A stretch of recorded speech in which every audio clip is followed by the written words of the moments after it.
Hello दोस्तों, कैसे आप सभी दोस्तों। आज की इस वीडियो में हम बात करने वाले हैं कोर्सशेप सितंबर लॉन्ग चैलेंज डिवीजन 2 की चौथी प्रॉब्लम के बारे में, जिसका नाम है कोरोना वायरस स्प्रेड 2। काफी डिफिकल्ट प्रॉब्लम लोगों को लगी थी ये, तो इस प्रॉब्लम के ऊपर हम डिस्कशन करेंगे। इससे पहले हम तीनों प्रॉब्लम पर डिस्कशन कर चुके हैं, तो अगर आपको वो वीडियोस चेकआउट करनी है तो ऊपर आई बटन और नीचे डिस्क्रिप्शन बॉक्स दोनों में उसका लिंक है, आप जाकर चेकआउट कर सकते हैं। तो आज की इस वीडियो में हम सबसे पहले जो नए लोग आए हैं उनको मैं फ्लो बता दूं। सबसे पहले हम प्रॉब्लम को समझेंगे, प्रॉब्लम का डिस्क्रिप्शन पढ़ेंगे। After that, we will go to the approach of this problem, that how we are going to approach for the solution of this problem. In the last, I will show you the accepted solution of this problem. तो चलिए सबसे पहले हम बात करते हैं इस problem के स्टेटमेंट की। So there are n athletes number 1 through n, मतलब हमारे पास n एथलीट्स हैं जिनका नंबर जो है हमने 1 से लेकर n तक रख रखा है और एक लाइन में वो हैं। So let's say we have 5 athletes, तो ये किस तरीके से होंगे 1 2 3 4 और 5, इस तरीके से ये एक लाइन में खड़े हैं। ठीक है, तो for each valid i the ith athlete start at position i and his speed is v i. मतलब अगर ith एथलीट है, जैसे मान लीजिए पहला एथलीट जो है वो पहली पोजीशन पर खड़ा होगा और साथ ही साथ उसकी जो वेलोसिटी होगी वो हमें v ऑफ 1 में गिवन होगी, जो कि एक हमें पास एरे होगा।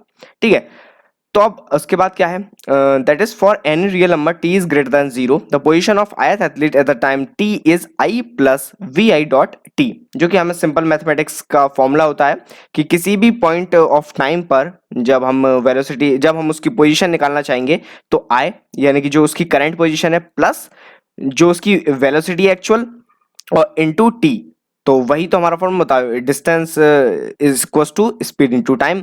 तो यही फॉर्मूले से हम पोजीशन किसी भी पॉइंट पर निकाल सकते हैं। The position of ith athlete, ये तो हमने बात कर ली। Unfortunately one of the athlete is infected with a virus at time t equal to 0, मतलब 0 टाइम पर हमारा जो कोई एक एथलीट, कोई भी हो सकता है, जैसे हमारे पास हमने एग्जांपल में 5 एथलीट्स लिए हैं, उन पांचों में से कोई स्टार्टिंग में t इक्वल टू 0 पर कोई एक जो है वो वायरस से इन्फेक्टेड है। This virus only spread from an infected athlete to another whenever their position are same at the same time. मतलब किसी भी पॉइंट ऑफ टाइम पर अगर दो एथलीट की पोजीशन सेम होती है, तो यही वो लाइन है जहां पर काफी ज्यादा बच्चे कंफ्यूज हो गए थे इस प्रॉब्लम में। तो इसी लाइन को हमें ढंग से समझना है। ठीक है, तो गौर से समझना। अगर किसी भी पॉइंट ऑफ टाइम पर अगर हमारे दो एथलीट सेम होते हैं, तो वो अगर एक उनमें से एथलीट इन्फेक्टेड है, लेट्स से कि किसी भी पॉइंट ऑफ टाइम पर 1 और 2 एथलीट सेम पोजीशन पर खड़े हैं, लेकिन हमारा जो फर्स्ट एथलीट है और हमारा सेकंड एथलीट, इन दोनों में से कोई एक एथलीट इन्फेक्टेड है उस वायरस से, तो हमारा दूसरा एथलीट भी इन्फेक्टेड हो जाएगा उस वायरस से। ठीक है, ये वही बात। A newly infected athlete may then infect other as well, मतलब कोई जो नया इन्फेक्टेड है तो वो दूसरे को भी इन्फेक्ट करना शुरू कर देगा। We do not know which athlete is infected initially, हमें नहीं पता कि शुरुआत में कौन सा एथलीट इन्फेक्टेड हुआ है या होगा। However, if we wait long enough, a specific set of athletes, depending on the athlete that was infected initially, will become infected. मतलब अगर हम थोड़ी देर वेट करते रहे तो काफी सारा जो, जैसे मान लीजिए अगर ये एथलीट इन्फेक्टेड है तो ये अपने आसपास के लोगों को इन्फेक्ट कर देगा अगर हम काफी देर तक बैठे रहे।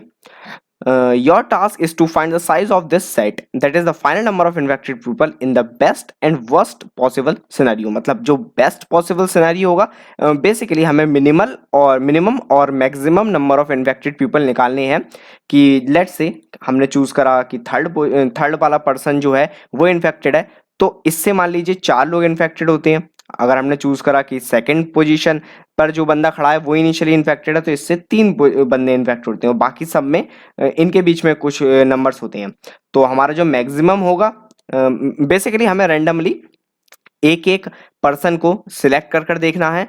इन अप्रोच के अकॉर्डिंग एक एक पर्सन को इन्फेक्ट करके देखना और देखना है कि अगर हम इसको इन्फेक्ट करते हैं तो कितने लोग इन्फेक्ट होंगे, इसको करते हैं तो कितने, और इन सब रिजल्ट्स में से मैक्सिमम और मिनिमम जो वैल्यू आएगी उसको हमें प्रिंट कर देना है। तो ये हमारा बेसिक प्रॉब्लम है। आई होप आपको ये चीज समझ में आ गई होगी। अब इनपुट कंस्ट्रेंट की बात कर लेते हैं। The first line of input contains a single integer T. सबसे पहले हमें एक टी दिया जाएगा जो नंबर ऑफ टेस्ट केसेस बताएगा।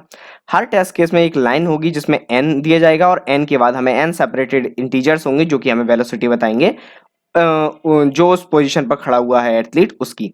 For each test case, print a single line containing two space separated integers, the smallest and largest final number of infected pupil.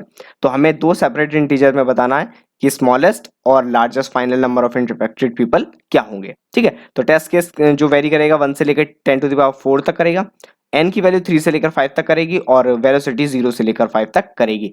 तो एक पॉइंट का हमारा सब टास्क है जिसमें n की वैल्यू 3 होगी और बाकी हमारी ओरिजिनल कंस्ट्रेंट पर हमारा मेन फोकस रहने वाला है। ठीक है, तो एग्जाम्पल इनपुट के लिए हमें एक 4 टेस्ट के दिए हुए हैं। 3 लोग हैं, 3 एथलीट जो 1 2 3, पहले एथलीट की वेलोसिटी 1 है, दूसरे की 2 है और तीसरे की 3 है। तो अगर हम देखें तो ये एक एक ही पर्सन को इन्फेक्ट कर सकते हैं। क्यों? एक्सप्लेनेशन भी दिए हुए हैं। No two athlete will ever have the same position so the virus can not spread. मतलब कोई भी एथलीट की एक टाइम पर सेम पोजीशन नहीं होगी तो वायरस कभी भी स्प्रेड नहीं होगा, इसलिए मैक्सिमम और मिनिमम जो है वो दोनों 1 1 होंगे। अब दूसरे टेस्ट केस है 3 2 1, तो इसमें हमें दिया हुआ है it doesn't matter who is infected initially, the first athlete would always spread it to everyone. तो हम देख सकते हैं कि सारे एथलीट कभी ना कभी एक पोजीशन पर खड़े मिलेंगे हमें, तो तीनों ही, कोई भी अगर इन्फेक्टेड होगा, तीनों जब आपस में मिल रहे हैं तो तीनों ही इन्फेक्टेड हो जाएंगे। अब इसमें वेलोसिटी 0 है, मतलब कोई भी अपनी जगह से मूव ही नहीं कर रहा है, तो अगर जो भी इन्फेक्टेड होगा वो अपनी जगह से जब मूव ही नहीं करेगा तो फिर कोई इन्फेक्टेड होने का चांस है ही नहीं, तो 1 1 आंसर होगा। इसी तरह से 1 3 2, तो इसमें हम अगर देखें तो that's the best possible scenario is when initially infected athlete is the first one. अगर पहला वाला एथलीट इन्फेक्ट होता है तो वो किसी और से मिल नहीं रहा है, तो हमारा सिर्फ एक ही होगा, तो मिनिमम हमारा 1 हो गया। और वर्स्ट केस सिनेरियो क्या होगा, हमारा 2 या फिर हमारा 3 इन्फेक्टेड है तो 3 और 2 आपस में मिलेंगे और वो दोनों इन्फेक्टेड हो जाएंगे, तो हमारा मैक्सिमम 2 आंसर आ जाएगा। तो आई होप आपको प्रॉब्लम स्टेटमेंट समझ में आ गया होगा कि हमारा प्रॉब्लम बेसिकली वर्क कैसे कर रहा है। अब इसकी अप्रोच की बात करते हैं कि हम इसके सॉल्यूशन की तरफ कैसे बढ़ेंगे। तो देखिए, काफी ज्यादा लोगों, जैसे मैंने आपको शुरू में बताया कि एट द सेम टाइम वाली लाइन जो है वो दिक्कत कर रही थी। तो एट द सेम टाइम जैसे काफी लोगों ने क्या सोचा कि टी की वैल्यू जो होगी वो 0 1 2 3 इस तरीके से नेचुरल नंबर में, होल नंबर में ही हो सकती है। तो लेकिन आपको जो गिवन है वो टी की वैल्यू एक रियल नंबर है, for any real number, so it can be 1.11111 also.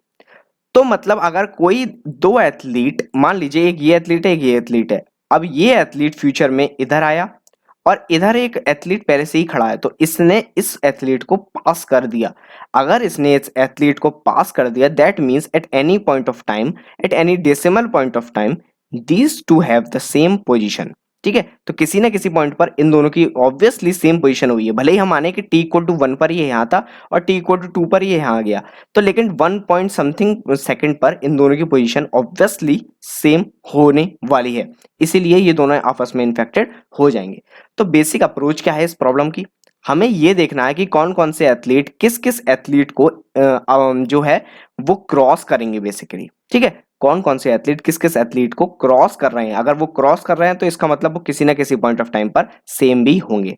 तो इस चीज के लिए हम बेसिकली एक एन स्क्वायर की मैट्रिक्स ले सकते हैं। ठीक है, एन स्क्वायर की बेसिक कंस्ट्रेंट काफी छोटे हैं, तो एन स्क्वायर की एक मैट्रिक्स आपने ले ली। तो एक एग्जांपल ले लेते हैं 1 3 2, यही एग्जांपल ले लेते हैं। ठीक है, तो 1 2 3 और 1 2 3। अब पहली पोजीशन पर जैसे कि हम मानते हैं तो हम सिंपली ये कर सकते हैं कि 1 और 1 तो हमेशा सेम होंगे, तो इसकी जगह पर आप सिंपली 0 पुट कर सकते हैं। ठीक है, तो क्योंकि ये तो 1 1 दोनों सेम जगह पर हमेशा होंगे हर पॉइंट ऑफ टाइम पर, 2 और 2 हमेशा सेम होंगे, 3 और 3 हमेशा सेम होंगे, तो ये काउंट हमारी जो इन्फेक्टेड पर्सन की नहीं बढ़ा रहे हैं क्योंकि ये किसी और से नहीं मिल रहे हैं। ठीक है, तो अब हम देखेंगे कि 1 क्या 3 से मिलेगा कभी, 1 सेकंड पोजीशन पे खड़ा हुआ बंदे से मिलेगा कभी, तो हम वो कैसे देखेंगे। तो अगर हम वेलोसिटी देखें, जैसे इसकी वेलोसिटी 1 है और इसकी वेलोसिटी 3 है, तो हम जानते हैं कि अगर किसी ऑब्जेक्ट की वेलोसिटी अगर कम है किसी दूसरे ऑब्जेक्ट से, तो ऑब्वियसली जो पहला वाला है वो धीरे धीरे मूव करेगा और दूसरा वाला बहुत तेज मूव करेगा, तो ये इसको कभी कैच कर ही नहीं पाएगा। तो 1 और 3 का, 1 और 2 का बेसिकली कभी भी कांटेक्ट नहीं होगा, तो हम पुट कर देंगे इसमें -1 और 2 और 1 में -1, मतलब 1 और 2 कभी भी एक दूसरे से नहीं मिलने वाले हैं। अब हम ऐसे ही बढ़ेंगे 1 और 3, तो 1 की वेलोसिटी कम है 3 वाले से, तो ऑब्वियसली ये दोनों कभी भी नहीं मिलेंगे, तो -1 और -1। ठीक है, -1 हम अपनी प्रोसेसिंग के लिए कर रहे हैं, आप -2 -3 कुछ भी लिख सकते हैं। ये बेसिकली एक फ्लैग की तरह वर्क करने वाला है। तो अब हम सेकंड वाले को देखेंगे। सेकंड वाला क्या फर्स्ट से तो मिल नहीं सकता क्योंकि हमने पहले ही चेक कर लिया, हम उसके हमेशा आगे चेक करेंगे, ठीक है। तो क्या सेकंड वाला थर्ड से मिल सकता है? तो जी हाँ, जो सेकंड वाले की वेलोसिटी है वो बहुत तेज है और थर्ड वाले की वेलोसिटी धीरे धीरे है, तो at any point of time ये कभी ना कभी हमें मिल ही जाएंगे। तो इधर हम 1 पुट कर देंगे और इधर 1 पुट कर देंगे, ठीक है। तो अब basically after creating this matrix एक प्रॉब्लम हो सकती है, इस कंडीशन में तो नहीं है बट प्रॉब्लम आपको अगर हो सकती है। तो वो क्या है वो मैं अगले टेस्ट केस लेकर आपको समझाऊंगा। तो पहले तो मैं इसका समझाता हूँ। बेसिकली आप 1 से लेकर फ्लैग लेंगे तो इधर आप देखेंगे इस रो में हर रो जो है वो बता रही है कि 1 किन किन से मिलने वाला है। तो 1 अगर हम 1 को ले लेते हैं कोरोना पेशेंट या इन्फेक्टेड पीपल, तो हम देखेंगे 1 किसी से भी नहीं मिलेगा, तो बस 1 ही इन्फेक्टेड रहेगा। तो हमारा मिनिमम आंसर क्या हो गया 1। फिर हम 2 को लेंगे, 2 एक 3 से और मिल रहा है तो यानी कि 2, ठीक है।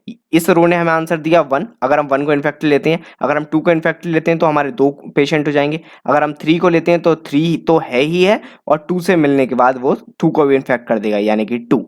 तो इसमें हमारा मिनिमम क्या है 1 और इसमें हमारा मैक्सिमम क्या है 2।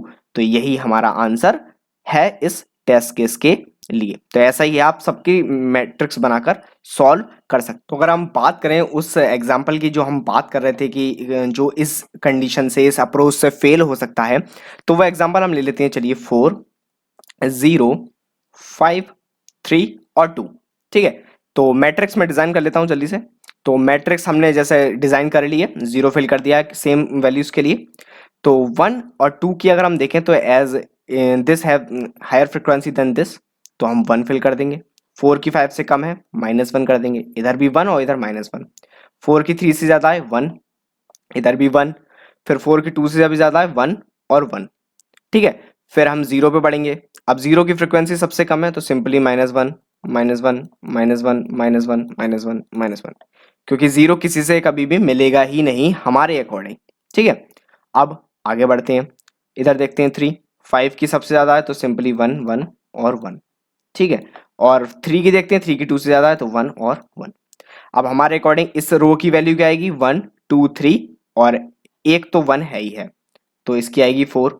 सेम इसकी देखेंगे 1 फिर 2 तो 2, फिर 3 तो इन्फेक्टेड है ही और 3 मिलेगा 4 से, फिर 5 से तो यानी कि 3 लोग, फिर 4 तो इन्फेक्टेड है ही, फिर 5 1 से यानी कि 1 2 3 और 4, फिर 5 तो इन्फेक्टेड है ही, फिर 2 3 और 4। तो हमारे अकॉर्डिंग इसका आंसर क्या आया? इसका हमारे अकॉर्डिंग इसका आंसर आया मिनिमम 2 एंड मैक्सिमम 4। तो मिनिमम 2 किस केस में आया? इस केस में यानी कि 0 वाले केस में। अब हमारे अकॉर्डिंग हमने तो ये कर दिया आंसर, लेकिन जैसे कि हम जानते हैं कि अगर हम वर्स्ट केस में 0 को इन्फेक्टेड मानते हैं, ठीक है, बेस्ट केस में हम 0 को इन्फेक्टेड मानते हैं और 4 0 को इन्फेक्टेड 4 0 से मिला और इन्फेक्ट हुआ, लेकिन आगे वो 3 से भी मिलेगा और 2 से भी मिलेगा। तो according to our approach only 2 are get infected, that is 4 and 0, but actually 4 0 3 और 2 ये सब इन्फेक्टेड हुए, क्योंकि अगर 4 इससे मिलकर इन्फेक्ट हो गया तो जैसा कि हमें क्वेश्चन में भी दे रखा है कि वो आगे जाकर फिर और लोगों को भी इन्फेक्ट कर सकता है। तो हमारी अप्रोच क्या होनी चाहिए? हमने जब मैट्रिक्स डिजाइन कर ली तो ये तो हमारी बेसिक अप्रोच थी मैट्रिक्स डिजाइनेशन की, हमने डिजाइन कर ली मैट्रिक्स, ठीक है, बहुत बढ़िया बात है। अब हमें क्या करना है? हमें हर रो में जाना है, हमें देखना है कि 1 2 से मिला, अब 2 किन किन से मिल रहा है। 2 अपने मेरे से मिलने के बाद, जैसे 1 2 से मिला तो मेरे से मिलने के बाद अब ये 2 किस किस से मिल रहा है। और एक बात और, जब मैं 2 पर होऊंगा, 2 मेरे से 2 पर जब मैं होऊंगा तो मैं चेक करूंगा 1 मेरे से मिला और मेरे से मिलने के बाद किस किस से मिल रहा है, ठीक है। तो इसी तरह से 1 2 से मिला, अब 1 जो है वो और जो 2 है वो किस किस से मिल रहा है, तो 2 हमारा 1 के अलावा और किसी से नहीं मिल रहा तो हम कुछ नहीं करेंगे, हम आएंगे 4 पर। 1 4 से मिल रहा है, 1 4 से मिल रहा है और 4 किन किन से मिल रहा है? 4 मिल रहा है हमारा 2 से, सॉरी 5 से, 4 जो है वो हमारा 5 से मिल रहा है और 1 भी 5 से मिल रहा है, तो हमें कोई करने की टेंशन नहीं है। अगर ऐसा होता कि 1 जो है वो 4 से तो मिल रहा है और 4 5 से मिल रहा है, लेकिन 1 5 से किसी कारण से नहीं मिल रहा, तो हम इधर भी 1 कर देते। तो हमें मैट्रिक्स में कुछ चेंजेस करने हैं अकॉर्डिंग टू दिस, कि अगर हमारा जैसे मान लीजिए जो 2 है तो हम इसमें ही चेंजेस करेंगे, क्योंकि हमें सेकंड रो में ही चेंजेस करने हैं, तो मैं इस पर ही करके दिखा देता हूँ। अब 2 है वो हमारा 1 से मिल रहा है, और 1 किन किन से मिल रहा है, 1 मिल रहा है 4 से और 5 से, लेकिन 2 4 और 5 से नहीं मिल रहा, तो हम इन वैल्यू की जगह -1 की जगह पर +1 कर देंगे। -1 की जगह पर +1 कर देंगे। क्यों कर देंगे? क्योंकि भले ही 2 4 और 5 से नहीं मिल रहा, लेकिन 1 4 और 5 से तो मिल रहा है, 1 4 और 5 से तो मिल रहा है, और 2 1 से मिल रहा है, तो हम इसमें चेंज कर देंगे। तो अब हमारी रो की वैल्यू क्या हो गई इसमें, पहले तो हमारी रो की वैल्यू थी 2, अब हो गई 1 2 3 और 4, तो हमारा मिनिमम भी 4 और हमारा मैक्सिमम भी 4। सेम इस वैल्यू हमारी आ रही थी 1 2 3, तो हम देखेंगे क्या, जो हम 3 है वो हमारा मिल रहा है 4 से, और 4 हमारा मिल रहा है 5 से, 4 हमारा 1 से भी मिल रहा है, ठीक है। तो जो हमारा 3 जो है वो हमारा 4 से मिल रहा है, और हमारा जो 4 है वो एक्चुअली में 1 से भी मिल रहा था, तो हम इस जगह पर 1 कर देंगे। तो मतलब हम रो में जो अपनी मैट्रिक्स है उसमें चेंजेस करने वाले हैं, और हमारी जो फाइनल मैट्रिक्स होगी उसमें हर रो की वैल्यू निकालकर मिनिमम और मैक्सिमम हम फाइंड आउट कर लेंगे। तो चलिए सॉल्यूशन की तरफ बढ़ते हैं और देखते हैं इसका फाइनल सॉल्यूशन क्या होगा, ताकि आपको और क्लियर समझ में आ जाए। तो हमने सबसे पहले वेलोसिटी वगैरह सब कुछ इनपुट ले ली, हमने एक 2x2 की मैट्रिक्स ले ली, 1 से लेकर n तक करा हमने। इनिशियली हमने उसको 0 माना, उसके बाद हमने i + 1 से, क्योंकि मेरे बाद में चेक करूंगा ना, क्योंकि पिछली वाली वैल्यूज को तो मैं फिलअप करता जा रहा हूँ, लोअर जो डायगोनल मैट्रिक्स है उसको तो मैं फिलअप करता जा रहा हूँ ना, क्योंकि जब मैं इधर वैल्यू फिल कर रहा हूँ साथ ही साथ में इधर भी वैल्यू फिल कर रहा हूँ, तो मुझे अपने से आगे जाना है सिर्फ, ठीक है। और अगर वेलोसिटी ज्यादा है तो 1 कर दो, IJ में और GI दोनों में, लोअर मैट्रिक्स और अपर मैट्रिक्स दोनों में 1 और 1 फिल कर दो।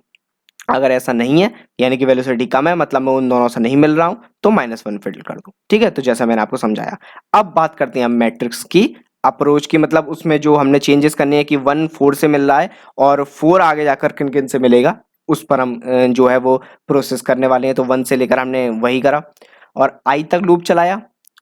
उसके बाद हमने देखा कि अगर वो वैल्यू 1 है तो हमने एक लूप चलाया k i+1 से लेकर n तक, और हमने उसमें भर दिया। मतलब 1 मेरे से मिलने से पहले किन किन से मिलकर आया है। एक कंडीशन तो ये हुई कि मैं इधर जाकर चेक करूं कि 1 मेरे से तो मिल रहा है, और मेरे से मिलने से पहले किन किन से मिलकर आया। अगर किसी ऐसे से मिलकर आया जो खुद इन्फेक्टेड था, तो 1 ने मुझे भी आकर इन्फेक्टेड कर दिया। तो ये काम ये वाला लूप कर रहा है। उसके बाद एक दूसरा लूप जो है वो ये काम कर रहा है कि मान लीजिए 1 मेरे से मिलके गया और मैं इन्फेक्टेड हूं, तो 1 आगे जाकर किन किन को इन्फेक्ट कर देगा, तो वो ये लूप काम कर रहा है, ठीक है। उसके बाद फाइनली हमने हर एक रो में एक लूप चलाया और देखा कि अगर वो 1 है तो टेम्प को प्लस कर दिया, और जो भी उनमें से मैक्सिमम मिनिमम है तो वो ये वाला लूप काम कर रहा है। तो फाइनली हमने मिनिमम प्रिंट कर दिया और मैक्सिमम प्रिंट कर दिया, और एक्सेप्टेड सॉल्यूशन हमें मिल गया। तो आई होप आपको ये वीडियो अच्छी लगी होगी। तो अगर आपको ये वीडियो अच्छी लगी तो इसे लाइक कीजिए, अपने दोस्तों के साथ शेयर कीजिए, कमेंट मुझे बताइए अगर आपको कोई दिक्कत आई है तो मैं उसको सॉल्व करने की कोशिश करूंगा। तो हमारे चैनल को सब्सक्राइब कर लीजिए, क्योंकि आने वाली वीडियोस में हम काफ़ी ज़्यादा प्रॉब्लम्स पर, उनके अप्रोचेस पर, डेटा स्ट्रक्चर पर, लैंग्वेजेस पर काफ़ी वर्क करते रहते हैं। तो चैनल को सब्सक्राइब करके बेल आइकन को प्रेस कर दीजिए, ताकि आने वाली वीडियो की नोटिफिकेशन आप तक जल्दी से जल्द पहुंच जाए। तो मिलते हैं आपसे अगली वीडियो में, तब तक के लिए गुड बाय।